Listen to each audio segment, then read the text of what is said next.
नमस्ते दोस्तों। Macbeth, Romeo Juliet, a Midsummer Night's Dream, Othello and King Lear की कहानियों के बाद आइए अब हम विलियम शेक्सपियर के एक और प्रसिद्ध नाटक द मर्चेंट ऑफ वेनिस की ओर चले। यह कहानी है न्याय, दया, दोस्ती और पूर्वाग्रह की, जहां एक कठोर शर्त और एक चालाक वकील की बुद्धि दोनों के बीच संतुलन स्थापित करती है।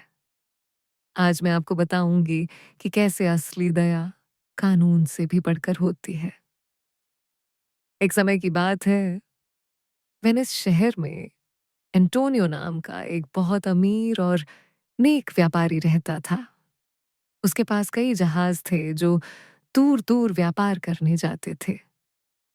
एंटोनियो का एक बहुत प्यारा दोस्त था, बसानियो, जो एक खूबसूरत और अमीर लड़की पोर्शिया से शादी करना चाहता था। पोर्शिया बेलमोंट शहर में रहती थी और उसके पिता ने एक अजीब शर्त रखी थी। जो भी उससे शादी करना चाहेगा, उसे 3 संदूकों, सोना, चांदी और सीसा में से सही संदूक चुनना होगा। बसानियों को पोर्शिया तक जाने और उसे जीतने के लिए पैसों की जरूरत थी। बसानियो ने अपने दोस्त एंटोनियो से पैसे मांगे। एंटोनियो के पास इस समय नकद पैसे नहीं थे, क्योंकि उसके सारे जहाज समुद्र में थे। लेकिन उसने अपने दोस्त की मदद करने का फैसला किया। वह वेनिस के एक यहूदी साहूकार शाइलॉक के पास गया। शाइलॉक एंटोनियो से नफरत करता था, क्योंकि एंटोनियो बिना ब्याज के पैसे देता था, जिससे शाइलॉक का व्यापार प्रभावित होता था। शाइलॉक ने एंटोनियो को पैसे देने के लिए एक भयानक शर्त रखी। अगर एंटोनियो तय समय पर पैसे नहीं चुका पाया, तो शाइलॉक उसके शरीर से एक पौंड मांस काट लेगा। एंटोनियो को अपने जहाजों पर पूरा भरोसा था, इसलिए उसने यह शर्त मान ली। इधर बसानियो पोर्शिया के पास पहुंचा। उसने तीनों संदूकों में से सीसे वाला संदूक चुना और यही सही संदूक था। इस तरह उसने पोर्शिया को जीत लिया और पोर्शिया ने भी उसे खूब प्यार किया। पोर्शिया की दाई ने नेरिसा ने भी बसानियो के दोस्त ग्राशियानो से शादी कर ली।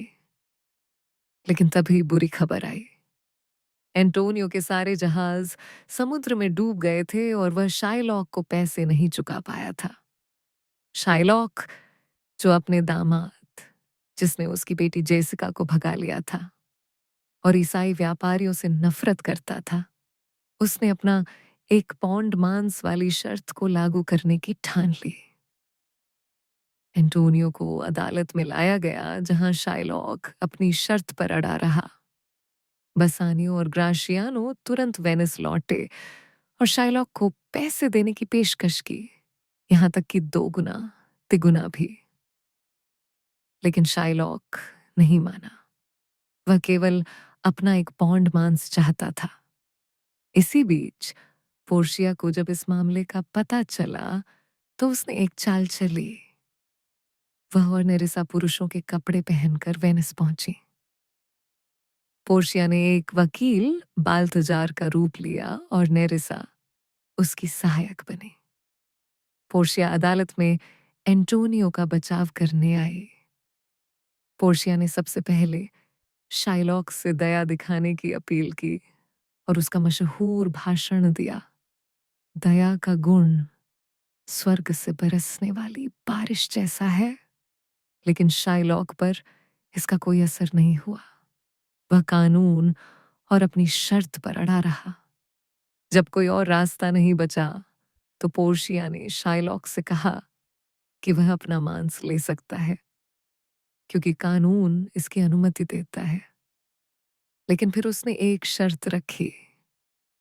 शाइलॉक, तुम एंटोनियो के शरीर से 1 पौंड मांस काट सकते हो, लेकिन एक बूंद भी खून नहीं बहना चाहिए।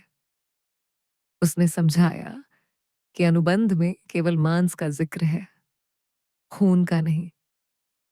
और यदि एक भी बूंद खून बहा तो शाइलॉक का सारा धन जब्त कर लिया जाएगा।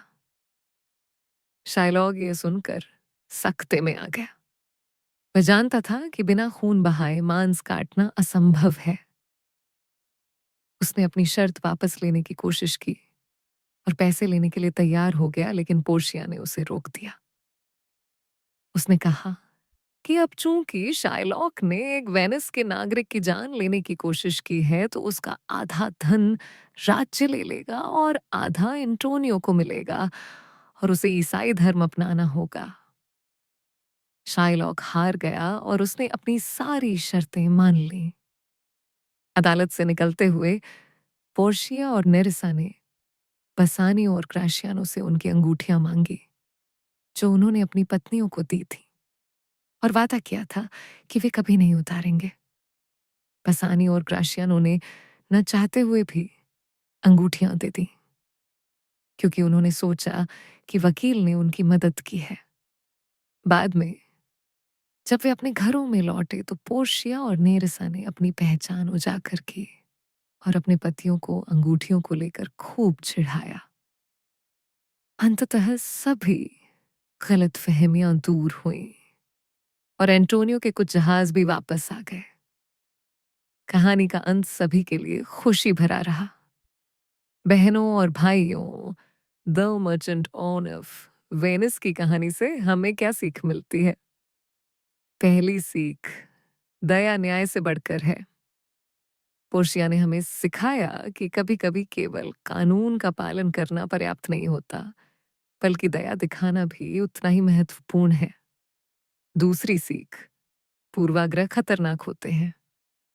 शाइलॉक की नफरत और पूर्वाग्रह ने उसे अंधा बना दिया था, जिससे उसने इतना कठोर और अंततः आत्मघाती निर्णय लिया। तीसरी सीख, सच्ची दोस्ती अनमोल है। एंटोनियो ने अपने दोस्त बसानियो के लिए अपनी जान दांव पर लगा दी, जो सच्ची दोस्ती का एक महान उदाहरण है। चौथी सीख, बाहरी दिखावे पर मत जाओ।